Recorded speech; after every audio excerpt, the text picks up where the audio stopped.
What's going on, everyone? So, Jarred Vanderbilt, we're all still waiting for his return. He's been doing practices, going down to the G League, practicing there, trying to get as many reps and just, cardio in and just workouts as possible as he gears up for a return. Hopefully, at some point this week.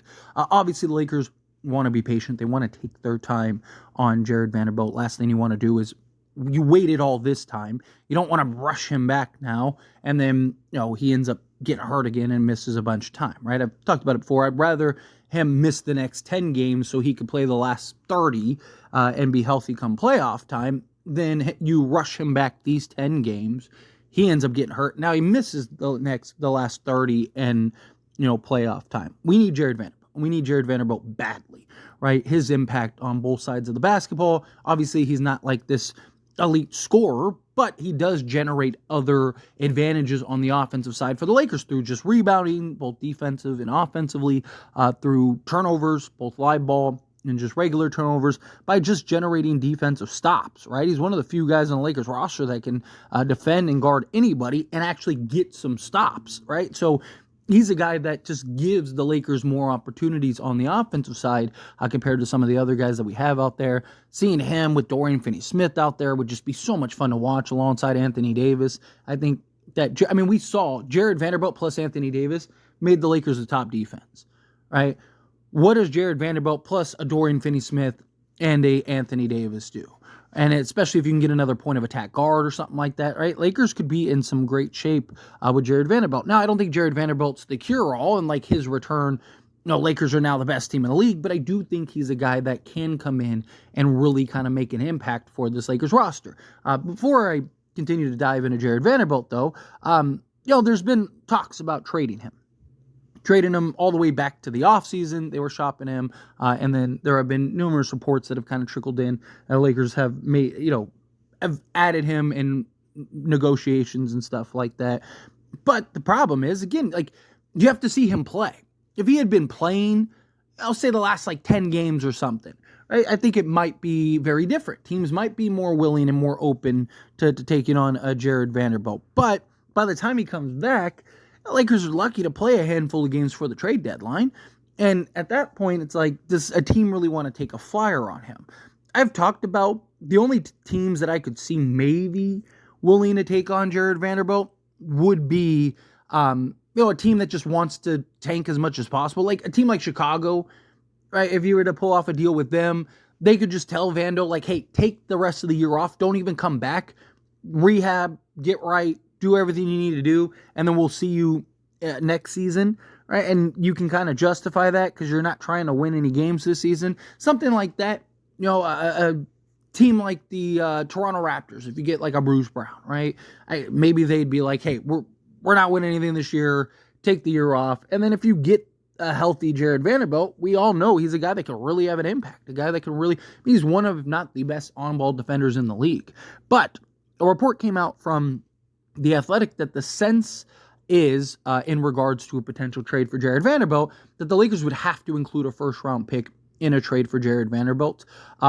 So this came from The Athletic, Jovan Buha, and he said, for the Lakers to include Vando, they would probably have to put a first-round pick just as an attachment to Vando. Forget the other stuff that you're giving up. That's the one issue, is that for this to work, it would actually be a first-round pick and Rui Hachimura and a player, and then probably a first-round pick to Toronto or Chicago to take on Vando's salary. Talking in regards to if you were to try to trade Jarred Vanderbilt in one of these deals for one of these kind of higher-end guys, you'd have to find a team that would be willing, like I said, a Toronto or Chicago, that might be willing to just say, hey, you know what, Vando, just take the year off and just chill. However, here's the thing, right?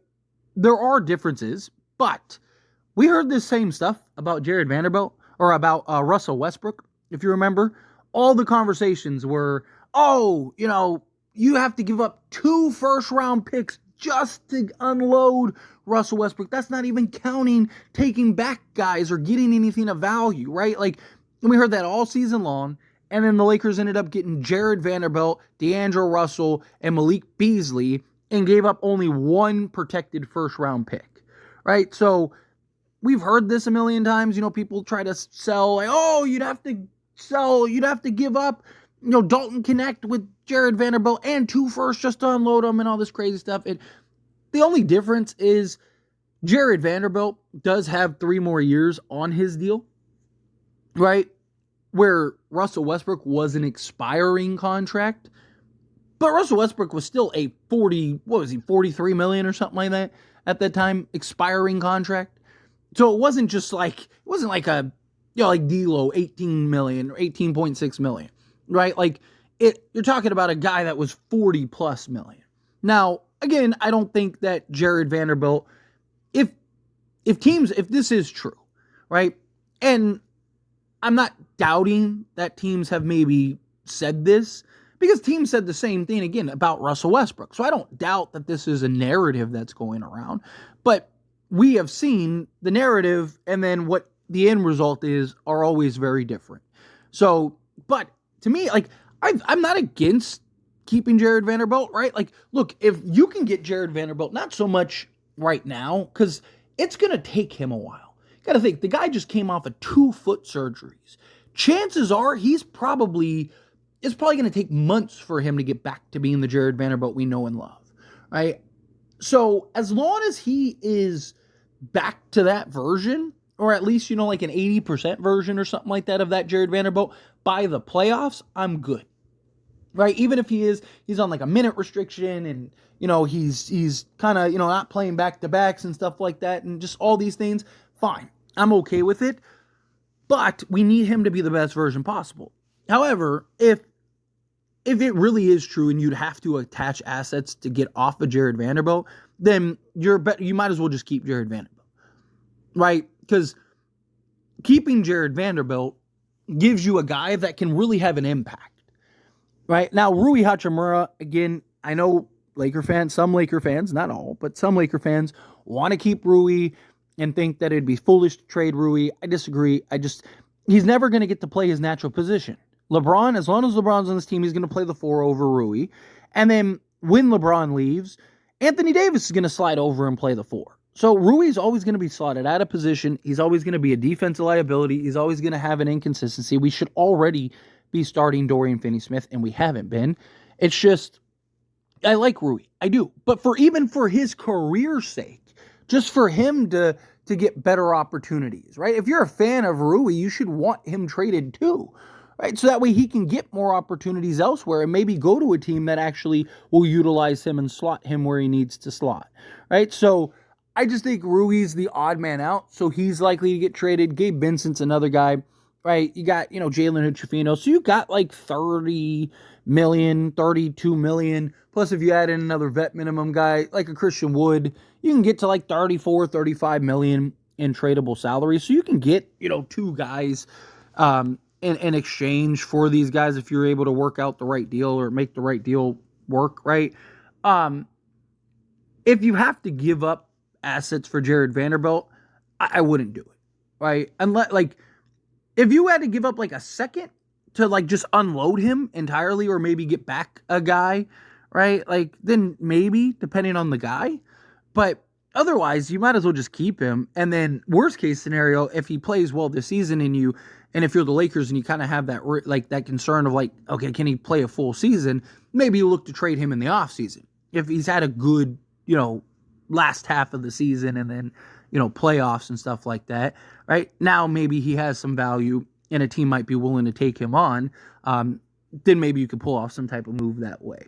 But outside of that, I think it would be silly to try to trade Jarred Vanderbilt right now, given that he has no value, which is understandable, right? I mean, I've talked about this several times, right? Jarred Vanderbilt, teams aren't gonna value him because he hasn't played, right? And so unless, like I said, you can find a team that is willing to take the gamble on Jarred Vanderbilt, that's willing to take the risk on okay, next season, if he can get back to being that Jarred Vanderbilt, he could be huge for us, then yeah, maybe a team would, but they're not going to value him as if he's played. They might value him as a neutral asset at best, where it's hey, we're not going to trade, our guy for it. It'd just be kind of or it'd be a salary thing, right? So, a team like Chicago, they might look at it and go, okay, well, we could pay Rui Hachimura $17 million 1 year, and then figure out what we're going to do with Jarred Vanderbilt and his $10 million a year, or we can keep Zach LaVine and his, $45 million a year contract, right? Like something like that, just to use as an example.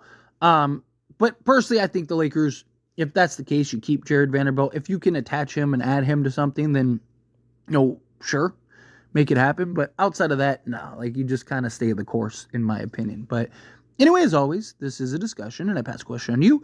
Let me know your thoughts and opinions down in the comments below. What do you think? What are your thoughts? Do you agree with my points? Do you disagree with my points? Kind of mixed in the middle?